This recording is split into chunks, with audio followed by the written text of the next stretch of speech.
नमस्कार, शुभ सकाळ. मी गार्गी गोरेगावकर न्यूज 18 लोकमत मध्ये तुम्हा सर्वांचं स्वागत करते. तर या बुलेटिन मध्ये आता आपण पाहणार आहोत विविध क्षेत्रातल्या काही महत्त्वाच्या बातम्यांचा सुपरफास्ट आढावा. राज्यातील गरजूंपर्यंत प्रबोधनातून शासकीय योजना पोहोचवाव्यात असं आवाहन मुख्यमंत्री एकनाथ शिंदेंनी केलंय. देशी गायींना पालन पोषणासाठी प्रतिदिनी 50 रुपये आणि राज्य मातेला दर्जा दिल्याबद्दल कोल्हापुरामध्ये मुख्यमंत्र्यांचा विशेष सन्मान करण्यात आला.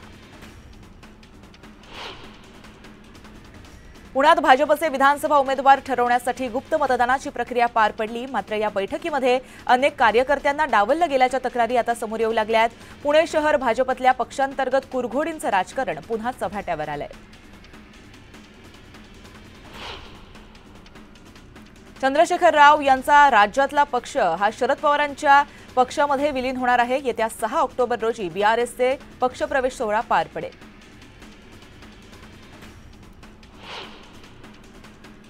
मालेगावात उद्धव बाळासाहेब ठाकरे पक्षाला मोठा धक्का बसलाय. मालेगाव भागामध्ये मोठे नेते मानले जाणारे बंडू काका बच्छाव यांनी उबाठाला जय महाराष्ट्र करत मालेगाव बाह्यमधून निवडणूक लढवणार असल्याचं जाहीर केलंय.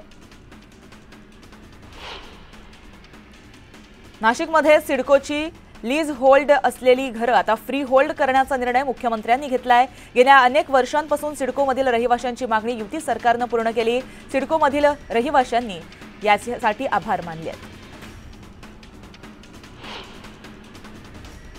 महिला आणि बालकल्याण मंत्री अदिती तटकरे यांनी लाडकी बहीण योजनेचा गैरवापर करणाऱ्या 16 पुरुषांवर कारवाईचे आदेश दिलेत. या सगळ्या 16 पुरुषांचं वैयक्तिक आणि व्यावसायिक बँक खातं गोठवण्यात आलंय. पंतप्रधान नरेंद्र मोदी 15 दिवसांमध्ये दुसऱ्यांदा विदर्भ दौऱ्यावर येणार आहेत. वाशिम जिल्ह्यातील श्री क्षेत्र पोहरादेवी इथं नंगारा भवनाच्या लोकार्पण कार्यक्रमासाठी पंतप्रधान मोदी 5 ऑक्टोबरला येणार आहेत.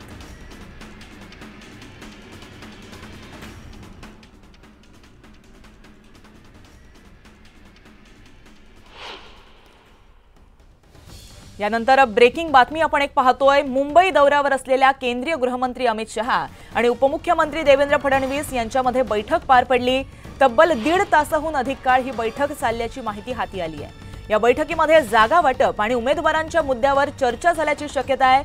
शहांनी भाजप पदाधिकाऱ्यांना केलेल्या मार्गदर्शनात निवडणुकीसाठी लोकांपर्यंत पोहोचण्याचे त्यांना सदस्य बनवण्याचे आदेश दिले होते.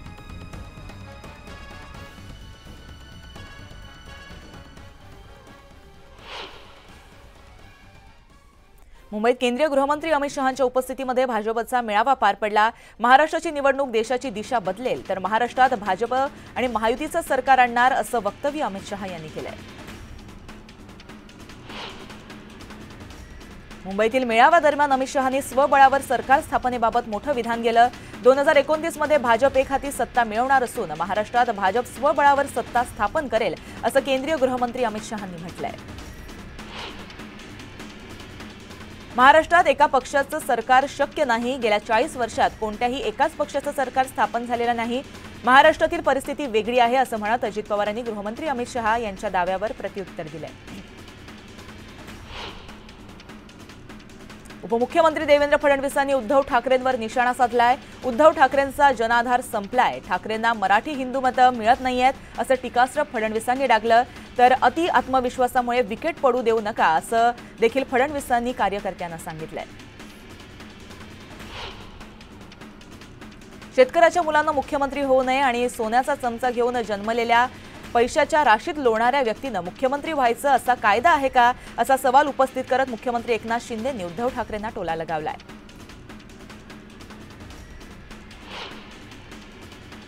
राष्ट्रवादी शरदचंद्र पवार पक्षाच्या वतीनं हक्क मागतोय महाराष्ट्र या सरकारविरोधी प्रचार कॅम्पेनचं लॉन्चिंग पार पडलं.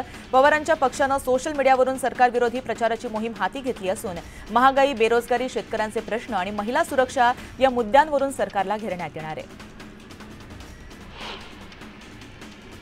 राज्यसभा खासदार सुनेत्रा पवारांनी अजित पवारांचा मुख्यमंत्री असा उल्लेख केला. दरम्यान चूक लक्षात आल्यानंतर लगेच त्यांनी सारवासारव केली. मात्र त्यांच्या या विधानाची सध्या जोरदार चर्चा रंगू लागली आहे. राष्ट्रवादी काँग्रेस मुख्यमंत्री पदाच्या शर्यतीत नसल्याचं मोठं वक्तव्य खासदार सुप्रिया सुळे यांनी केलं. मुख्यमंत्री पदाबाबत शरद पवार साहेबांनी आधीच भूमिका स्पष्ट केल्याची माहिती देखील त्यांनी दिली. दसरा मेळाव्याच्या पार्श्वभूमीवर पंकजा मुंडेंनी सोशल मीडियावर एक व्हिडिओ पोस्ट केलाय। आपला दसरा आपली परंपरा असं म्हणत सीमोल्लंघनाची तयारी करा असं आवाहन पंकजा मुंडेंनी कार्यकर्त्यांना केलंय।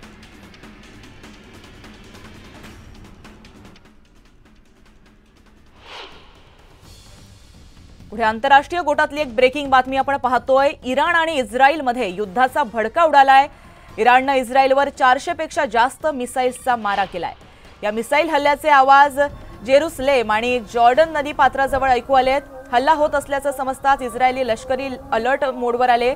त्यांनी नागरिकांना बॉम्ब शेल्टरमध्ये जायला सांगितलं, तर प्रत्युत्तर म्हणून इस्रायलला लक्ष्य केल्याचं इराणनं यावेळी स्पष्ट केलंय। נפילות קשות בנבטים, שומע? וואו, וואו, וואו, וואו! וואו! הכל נופל לנבטים, אני אומר לך, מתקפה אחת החזקות. אימאלה, זהו, למקלט. נפילות, אחי, נפילות של החיים בנבטים. נפילות בנבטים, אחי. נפילות קשות בנבטים, שומע? राष्ट्रवादी आमदार अपात्रता प्रकरणाची सुनावणी पुन्हा एकदा पुढे ढकलली गेली आहे। 15 ऑक्टोबरला या प्रकरणाची सुनावणी होणार आहे, तर या महिन्याच्या 10 तारखेनंतर आचारसंहिता लागेल अशी चर्चा सुरू असल्यानं सुनावणी निवडणुका जाहीर झाल्यानंतर होण्याची शक्यता आहे अशी माहिती मिळते।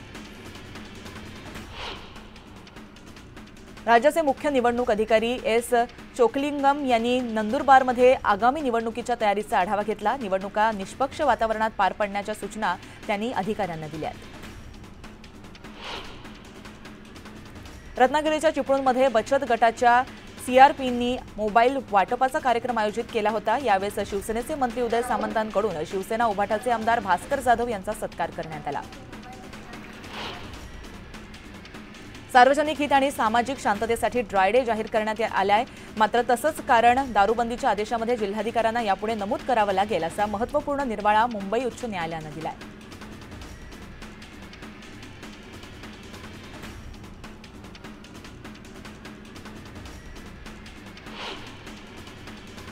सिडकोची घरं आता जर विकायची असतील तर त्यासाठी सिडको महामंडळाच्या एनओसीची गरज लागणार नाहीये। तसंच दुसऱ्या व्यक्तीला घरं विकायची असतील तर त्यासाठी लागणारे शुल्क सुद्धा माफ करण्याचा निर्णय घेण्यात आलाय।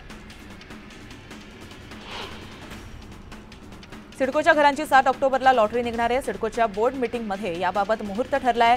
सिडकोनं 26,000 घरांची लॉटरी निघणार आहे। सरकारनं वस्तू आणि सेवा करातून सप्टेंबरमध्ये एकूण 1.73 लाख कोटी रुपयांचा महसूल मिळवलाय। गेल्या वर्षी सप्टेंबरमध्ये 1.62 लाख कोटी रुपयांच्या तुलनेमध्ये त्यात 6.5% वाढ झाली आहे। पोलीस बदलापूर येथे लैंगिक अत्याचार प्रकरणी फरारी असलेल्या शाळेच्या 2 व्यवस्थापकांना आणि विश्वस्तांना अद्याप का शोधू शकलं नाहीये असा सवाल हायकोर्टानं केलाय। सर्वतोपरी प्रयत्न करूनही 2 विश्वस्तांना शोधण्यात अपयश येत असल्याची हतबलता व्यक्त करणाऱ्या एसआयटीच्या प्रयत्नांवर न्यायालयानं ताशेरे ओढले। नवी मुंबईत पुन्हा नवे बॅनर झळकलेत। तो येतोय, नंतर मी होतो, मी आहे आणि मी असणार।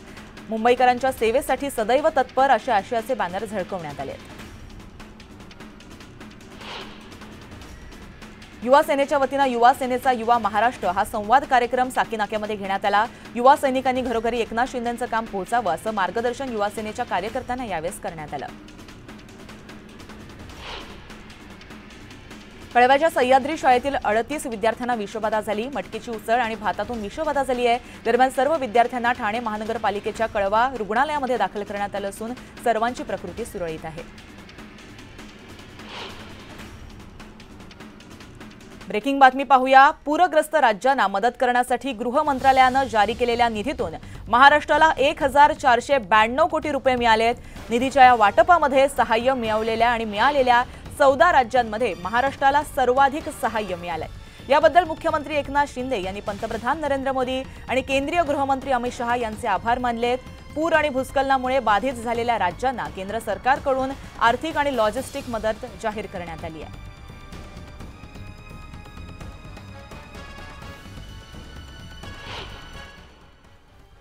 नवरात्र उत्सवामध्ये करवीर निवासिनी श्री अंबाबाई मंदिर परिसरामध्ये प्लास्टिक पिशवी वापरण्यावर बंदी घालण्यात आली आहे। व्यापाऱ्यांनी भाविकांना कापडी पिशव्यांमधून पूजेचं साहित्य द्यावं अशा सूचना देण्यात आल्या आहेत। मुंबईची ग्रामदेवी असलेल्या श्री मुंबादेवी मंदिरामध्ये यंदाही नवरात्र उत्सव मोठ्या उत्साहामध्ये साजरा केला जाणार आहे। या कालावधीमध्ये मंदिर रोज पहाटे 5:30 वाजता उघडून रात्री 10:30 वाजेपर्यंत असणार आहे।